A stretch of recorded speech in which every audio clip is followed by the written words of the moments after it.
ఓం నమ శివాయ.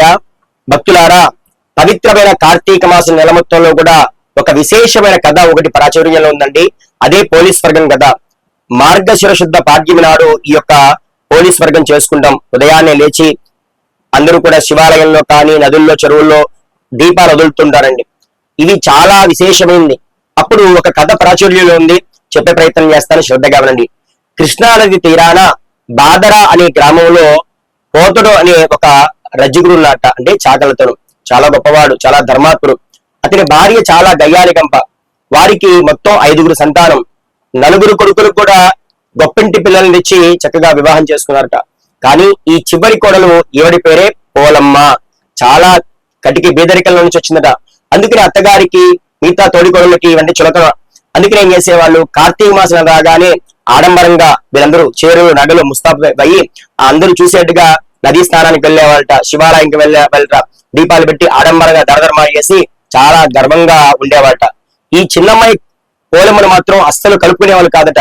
అది కాక బంగడి చాకరి అంతా ఈ అమ్మాయి చేత చేయించేవాళ్ళట. పోలమ్మ చాలా భక్తురాలు, శివ భక్తురాలు అమ్మాయి. నిరంతరం కూడా చిన్నప్పటి నుంచి ఆ శివుని పూజిస్తూ పెరిగిందట. అదేవిధంగా పుణ్యం కొద్దీ పురుషుడు, దానం కొద్దీ బిడ్డలన్నారు. పోలమ్మ భర్త కూడా చాలా మంచి స్వభావం కలవాడు. అయితే ఈ యొక్క పోలమ్మకి మాత్రం ఇంట్లో దీపారాధన కూడా అవకాశం లేకుండా, ఏవి ఇంట్లో పూజకు లేకుండా చేసి వెళ్ళేవాళ్ళట. కానీ పోలమ్మ భక్తి మనసు ఉంటేనండి మార్గం ఉంటుందండి.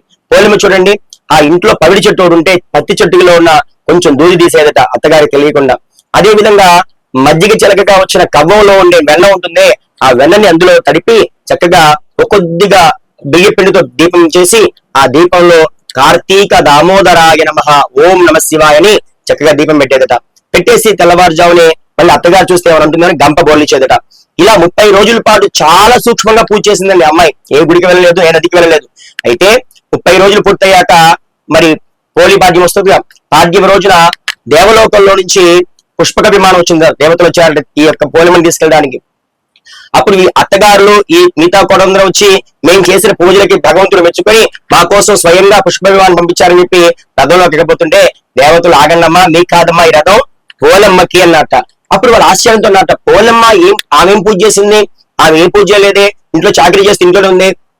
అదే ఆవిడ చేసిన పూజ. ఎప్పుడైతే ఏ స్త్రీ అయితే తన భర్తని తన కుటుంబాన్ని గౌరవంగా కాపాడుకుంటుందో అదే ప్రత్యేకమైన పూజ. అది కాక పోలమ్మ ఇంత పని చేస్తూ కూడా కొద్దిగా పత్తితోటి వెన్నరాసిన దీపం పెట్టి ఓం కార్తీక దామోదరాయ నమః అని విష్ణువుని, ఓం నమ శివాయ అని శివుణ్ణి ఏకకాలంలో పూజించిందండి. అందుకని పోలమ్మకి స్వర్గం వచ్చే అవకాశం దక్కిందని చెప్పేసకల్లా అందరూ చాలా ఆశ్చర్యపోయారట. అదే కాకుండా పోలమ్మని సశరీరంగా అంటే బొందితోటి స్వర్గాన్ని తీసుకెళ్ళడానికి వాళ్ళు వస్తుంటే అత్తగారు ఆవేశంతో వెళ్ళి ఆ రథం పట్టుకుందట. ఆమెను ఒక తను దన్నేసి కింద పడేశారట.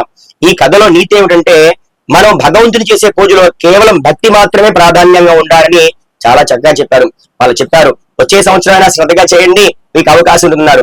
అప్పుడు పోలమ్మ అంటుంది, భక్తులారా, ఈ కథ విన్న ఎవరైనా సరే కార్తీక మాసంలో 30 రోజులు శ్రద్ధగా పూజ చేసుకుని ఈ పోలమ్మ కథ వింటే మీకు కూడా నేను ఏ విధంగా అయితే సశరీరంగా స్వర్గానికి వెళ్ళానో మీరు అలా కాకపోయినా మీకు అష్టైశ్వర్యాలు భోగభాగ్యాలు కలుగుతాయని చెప్పి ఆ తల్లి కార్తీక దామోదర సాక్షిగా వరమిచ్చిందట. సూక్ష్మంగా ఇదండి కథ. చక్కగా ఈ కథను అందరికి షేర్ చేయండి. మన ఛానల్ సబ్స్క్రైబ్ చేసుకోండి. జయం.